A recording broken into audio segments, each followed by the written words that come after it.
Nesse vídeo, vou mostrar para vocês apenas um resumo da matéria sobre o Masterplan.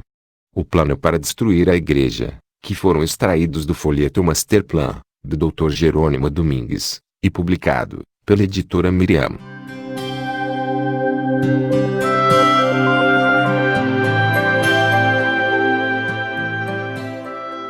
Disse o Dr. Jerônimo Domingues. Alguém esqueceu no meu consultório médico um grande envelope fechado. 2 meses depois, como ninguém o reclamou, decidi abri-lo para averiguar a identidade do seu proprietário. O que encontrei foi uma grande surpresa: o Masterplano para destruir a igreja. A introdução na igreja de mais de 1.300 comunistas que se tornaram padres católicos para destruir a igreja de Cristo por dentro, para implodi-la desde o seu interior. Uma igreja universal, em vez de igreja católica. O Masterplano identifica um princípio, segundo o qual, de todas as igrejas que se dizem cristãs, o bloco mais firme, o que sustenta todas, é a Santa Igreja Católica, e, uma vez que esta caia, toda a cristandade sucumbirá na sua queda.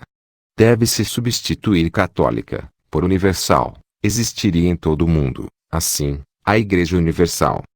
Com todas as igrejas unidas, onde estariam incluídos também os judeus, os muçulmanos, os hindus, etc.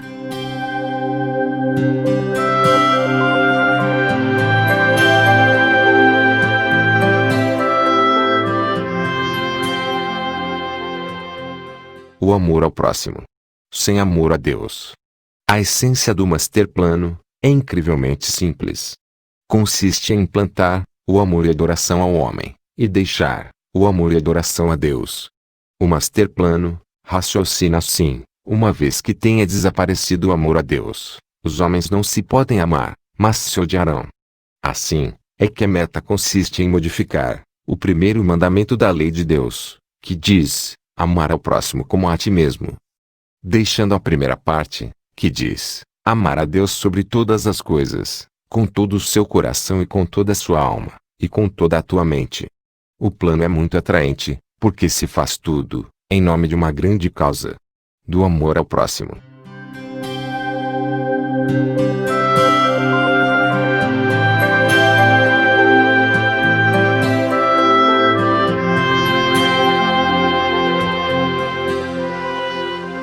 A primeira coisa do Masterplano é tirar das pessoas as coisas externas, sem importância. Nos primeiros anos, se empenharão para que as pessoas não usem medalhas, nem escapulários. Que os padres e as freiras deixem de usar hábitos, etc.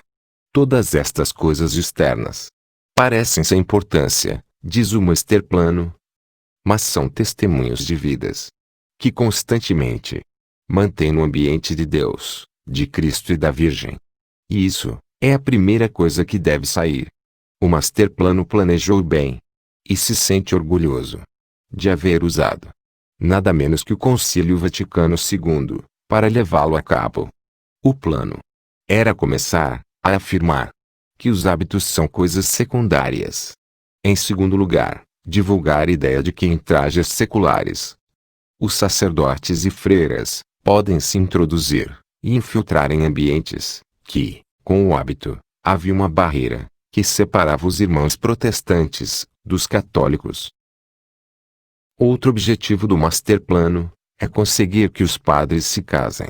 Se os padres se casam, é o mesmo que não houvesse padres. Deixará de existir a figura do homem que sacrifica toda a sua vida por Cristo.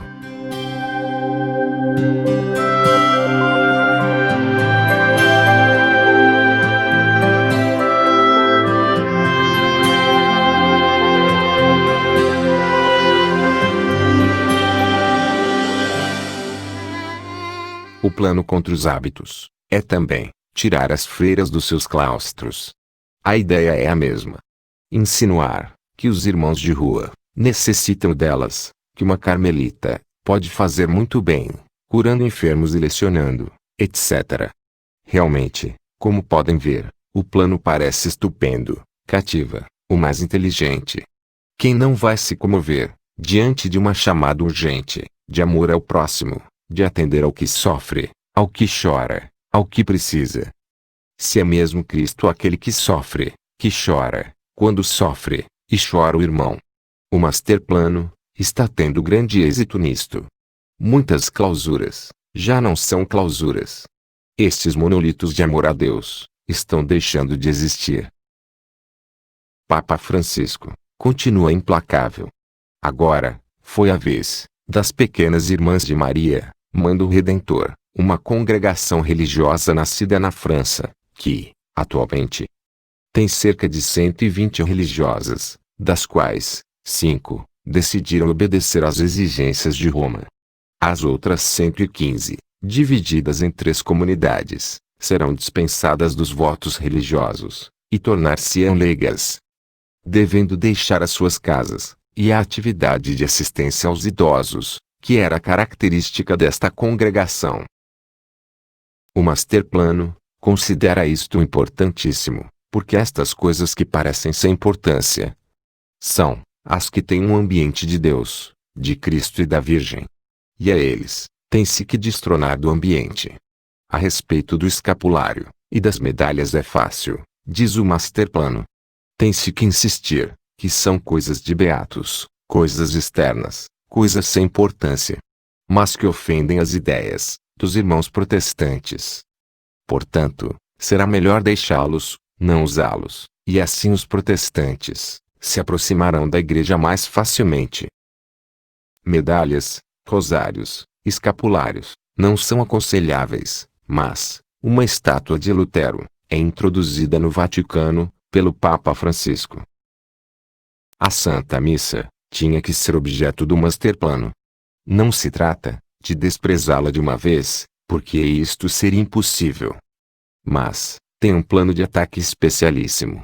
Todo o plano consiste em tirar-lhe o sentido sagrado de ser a renovação incruenta do sacrifício da cruz.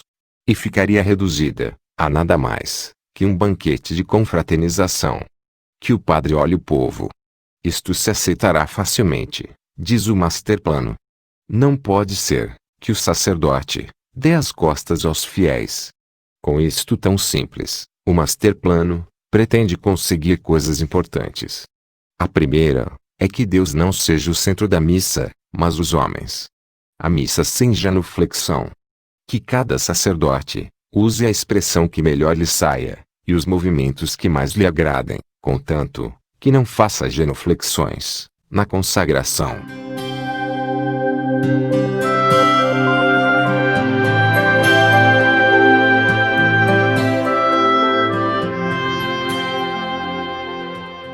Este assunto estava nos primeiros passos do Masterplano, insistir que não se deve venerar a Virgem Maria e os santos.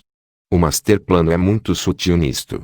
Diz que os católicos entendidos sabem muito bem que a Igreja Católica somente adora a Deus, e que se venera os santos como amigos de Deus. Não se adora. Mas que será muito fácil colocar na cabeça da gente simples a ideia de que a Igreja Católica adora os santos, já que os coloca nos altares. E que isto está muito errado. Que só se deve adorar a Deus.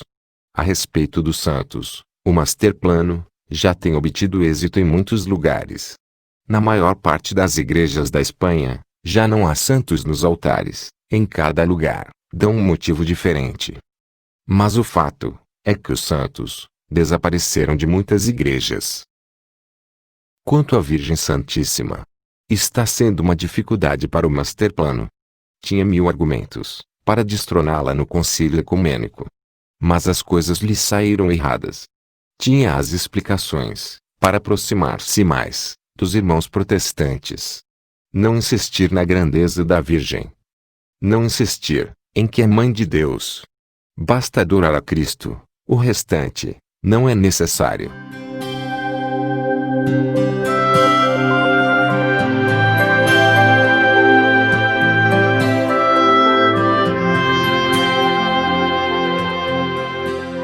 A Santíssima Virgem continua ficando, graças a Deus, no coração de todo bom cristão, e continua sendo o baluarte firme contra as ciladas do inimigo.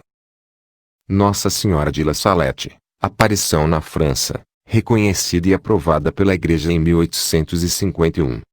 Em 1846, disse a confidente Melaine Calvat: os sacerdotes, ministros de meu filho, por causa de sua má vida, pelas suas irreverências, e pela sua impiedade ao celebrar os santos mistérios, pelo amor ao dinheiro, amor às honras e prazeres, converteram-se em cloacas de impureza. Ai dos sacerdotes, e pessoas consagradas a Deus, que pelas suas infidelidades, e má vida, crucificam meu filho de novo. Os pecados das pessoas consagradas a Deus, clamam aos céus, porque já não se encontra ninguém, para implorar misericórdia e perdão, para o povo.